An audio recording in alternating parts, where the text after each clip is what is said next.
వాలంటీర్లు ఇంటికి రాకూడదు, వాలంటీర్లు ఇంటికి పో అని వీళ్ళంతటి వీళ్ళే అద్దుకొని అవ్వా తాతలకు ఇంటికే వచ్చే పెన్షన్ రాకుండా చేశారు వీళ్ళు. ఆ తర్వాత అవ్వా తాతలు పడిన అవస్థలు చూసి ఆ అవ్వా తాతలు చంద్రబాబు నాయుడు గారిని తిట్టకుండా తిడుతూ పోతే మళ్ళీ ఆ నెపాన్ని కూడా మీ బిడ్డ మీదనే వేస్తే భయంకరమైన అబద్ధాలు ఈరోజు మనం చూస్తూ ఉన్నాం. ఇదే మాదిరిగానే ఈ మధ్యకాలంలోనే ఇంకొక అబద్ధాన్ని కూడా ప్రచారం చేస్తూ ఉన్నారు.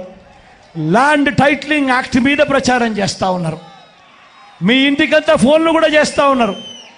మీ అందరికీ కూడా IVRS ద్వారా ఫోన్లు కూడా చేసి మీ భూములన్నీ జగన్ లాక్కుంటాడు అని చెప్పి ప్రచారం చేస్తూ ఉన్నాడు. నేను అడుగుతా ఉన్నా, ఇంత దిక్కుమాలిన రాజకీయాలు చేస్తూ ఉన్న ఈ చంద్రబాబు నువ్వు అసలు మనిషివేనా అని అడుగుతా ఉన్నాడు మీ బిడ్డ. ఈ సందర్భంగా మీ జగన్ మీ బిడ్డ భూములు ఇచ్చేవాడే కానీ భూములు లాక్కునేవాడు కాదు మీ బిడ్డ. అసలు చంద్రబాబు నాయుడు అడుగుతా ఉన్నా, అయ్యా అసలు నీకు ల్యాండ్ టైటిలింగ్ యాక్ట్ అంటే ఏమిటో తెలుసా చంద్రబాబు అని అడుగుతా ఉన్నా. అసలు ల్యాండ్ టైటిలింగ్ యాక్ట్ అంటేనే దాని అర్థం ఏమిటి అని అంటే భూముల మీద సంపూర్ణ హక్కులు రైతన్నలకు ఎల్లవేళలా ఉండేట్టుగా ఒక యాక్ట్ చేయడమే, దాన్నే ల్యాండ్ టైటిలింగ్ యాక్ట్ అంటారు చంద్రబాబు. ఫస్ట్ అది తెలుసుకో అని అడుగుతా ఉన్నా. ఇవాళ ఇదే పెద్ద మనిషి చంద్రబాబు నాయుడు గారు చేస్తూ ఉన్న తప్పుడు ప్రచారాలకు ప్రతి ఒక్కరికి తెలిసి ఉండాలి. కాబట్టి ఈరోజు మీ అందరితో కూడా ఒక 2 నిమిషాలు దాని గురించి చెబుతా. ఈ ల్యాండ్ టైటిలింగ్ యాక్ట్ అన్నది రాబోయే రోజుల్లో ఒక పెద్ద సంస్కరణ అవుతుంది. ఎందుకనంటే ఈరోజు ఏ భూమి ఎక్కడ కొనాలనుకున్నా కూడా ఆ భూములన్నిటిలో కూడా ఈరోజు వివాదాలు ఉన్నాయి. ఆ భూముల్లో ఎక్స్టెంట్ అన్నా తక్కువ ఉంటుంది, సబ్ డివిజన్ అన్నా జరగకపోయి ఉంటుంది, సర్వేలన్నా జరగకపోయి ఉంటాయి, రికార్డులన్నీ అప్డేట్ కాకపోయి ఉంటాయి. వీటి అన్నిటి వల్ల భూ వివాదాలు పెరిగి ఇవాళ రైతన్నలు ప్రజలు అందరూ కూడా కోర్టుల చుట్టూ తిరిగే కార్యక్రమం, అధికారుల చుట్టూ తిరిగే కార్యక్రమం జరుగుతూ ఉంది. మీ బిడ్డ రాబోయే రోజుల్లో చేయాలనుకునే సంస్కరణ ఏమిటి అంటే ఏ రైతన్నా కూడా ఏ ఒక్కరు అయినా కూడా వాళ్ళ భూముల కోసము ఎవరి చుట్టూ తిరగాల్సిన పని ఉండకూడదు. ఏ కోర్టుకు వివాదాలకు సంబంధించిన ఏ కోర్టుకు వెళ్లాల్సిన పరిస్థితి ఆ భూముల మీద వాళ్ళకు సంపూర్ణ హక్కులు వాళ్లకు కల్పిస్తూ ఆ భూముల మీద ఏదైనా వివాదం ఉంటే ఆ వివాదాన్ని గవర్నమెంట్ గ్యారంటీ ఇస్తూ వివాదం లేదు ఈ భూములు అని చెప్పే ఒక సంస్కరణ తీసుకుని రావాలని మీ బిడ్డ ఆలోచన. మీ బిడ్డ ఆలోచన ఆ భూముల మీద ఏదైనా వివాదం ఉంటే ఆ వివాదానికి ఏకంగా ఇన్సూరెన్స్ కూడా చేసి ఎటువంటి వివాదము కూడా ఉండకుండా చూడాలి అనేదే మీ బిడ్డ. టైటిల్ ఇన్సూరెన్స్ కూడా చేసి ఎటువంటి వివాదము లేని టైటిల్స్ ప్రతి ఒక్కరి దగ్గర ఉండాలి అనేదే మీ బిడ్డ లక్ష్యం.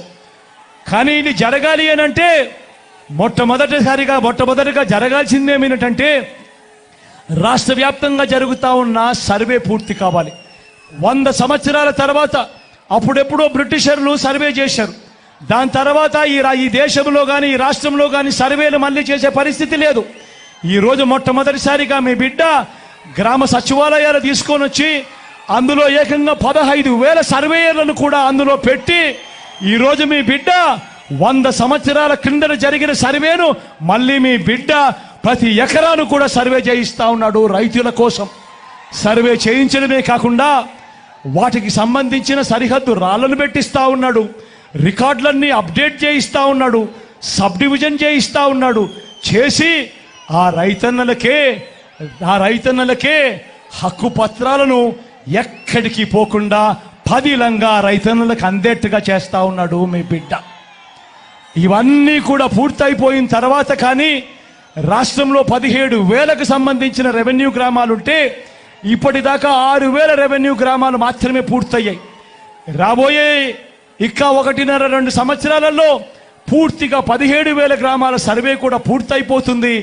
ఆ తర్వాత ప్రతి రైతన్న దగ్గర ప్రతి ఒక్కరి దగ్గర వాళ్ళ భూములకు సంబంధించిన పక్కా రికార్డులు ఉంటాయి, సర్వే చేసిన భూమి ఉంటుంది, సరిహద్దులు పాతిన భూములు ఉంటాయి, రికార్డ్స్ అన్ని అప్డేట్ అయిన భూములు ఉంటాయి, సబ్ డివిజన్ జరిగిన భూములన్నీ కూడా పూర్తి హక్కులతో ఆ రైతన్నులకు, ఆ పేదలకు, వాళ్ళందరికీ కూడా వాళ్ళ దగ్గర ఉంటాయి. అటువంటి పరిస్థితిలో ఆ పరిస్థితి వచ్చిన తర్వాత ఈ ల్యాండ్ టైటిలింగ్ యాక్ట్ తీసుకొని వచ్చి ఏ స్థాయిలోకి తీసుకొని పోతామోనంటే ఆ భూములకన్నిటికీ వివాదాలు ఏదైనా వస్తే ప్రభుత్వం గ్యారంటీ అని చెప్పే పరిస్థితిలోకి తోడుగా ఉండే కార్యక్రమమే ఈ ల్యాండ్ టైటిలింగ్ యాక్ట్ అన్నది ప్రతి ఒక్కరూ కూడా తెలుసుకోమని కోరుతూ, చంద్రబాబు చెప్పే అబద్ధాలు, చంద్రబాబు చేసే మోసాలను ఏ ఒక్కరూ కూడా నమ్మొద్దు అని చెప్పి ప్రతి ఒక్కరిని కూడా ప్రార్థిస్తా ఉన్నా. అదే మాదిరిగా రిజిస్ట్రేషన్లకు సంబంధించి కూడా మళ్ళీ ఇదే రకమైన అబద్ధాలు ప్రచారం చేస్తూ ఉన్నారు. రిజిస్ట్రేషన్ చేసేటప్పుడు ఫిజికల్ డాక్యుమెంట్లు ఇవ్వడం లేదు అని చెప్పి ఇంకొక తప్పుడు ప్రచారం చేస్తూ ఉన్నారు. అయ్యా చంద్రబాబు, ఈ సందర్భంగా నీకే చెప్తా ఉన్నా, ఇప్పటిదాకా ఏకంగా 9 లక్షల రిజిస్ట్రేషన్లు జరిగాయి కార్ 2 సాఫ్ట్వేర్తో.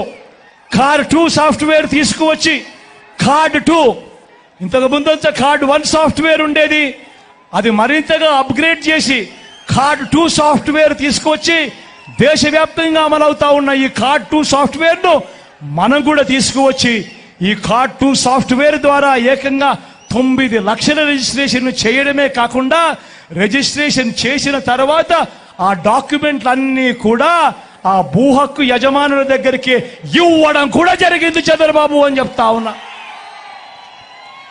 మరింతగా ఫెసిలిటేట్ చేస్తూ, మరింతగా కూడా దీన్ని సునాయాసం చేస్తూ, ఏ ఒక్కరికి ఏ సమస్య ఉండకూడదని రాసుకునేటప్పుడు, పట్టాలు రాసుకునేటప్పుడు పత్రాలలో తప్పు అని ఏకంగా పత్రాలకు సంబంధించిన ఫార్మాట్ కూడా ఆన్లైన్లో అవైలబుల్గా చేస్తూ, ఏ ఒక్కరైనా కూడా అమ్మాలనుకున్నా, కొనాలనుకున్నా ఆ ఫార్మాట్ను డౌన్లోడ్ చేసుకుని ఆ ఫార్మాట్లో వాళ్ళకి సంబంధించిన వివరాలన్నీ కూడా నింపి ఆ తర్వాత సబ్ రిజిస్టర్ ఆఫీసుకు వాళ్ళు వెళ్ళి ఆ డాక్యుమెంట్లన్నీ తీసుకుని వెళ్ళి ఆ తర్వాత అక్కడ సబ్ రిజిస్టర్ ఆఫీసులో మిగతా ఏలుముద్రలు మిగతాటివన్నీ కూడా పూర్తి చేసి రిజిస్ట్రేషన్ కంప్లీట్ చేసి ఆ తర్వాత ఆ ఫిజికల్ డాక్యుమెంట్లు మళ్ళీ మీకే ఇచ్చే కార్యక్రమం కూడా జరుగుతూ ఉంది.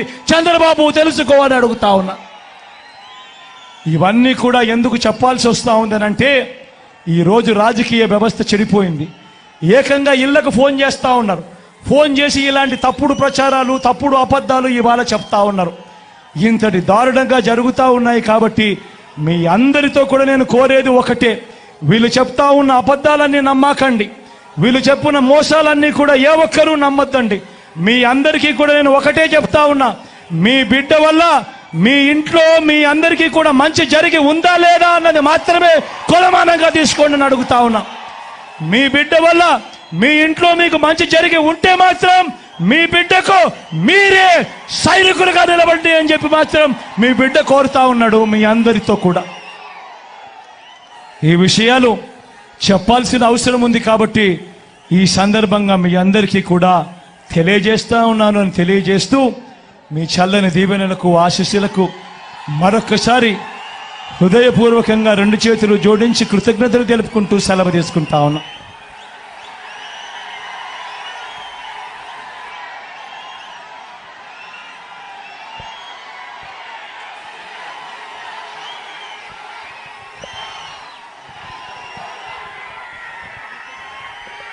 ఇంతటి ఆప్యాయతలు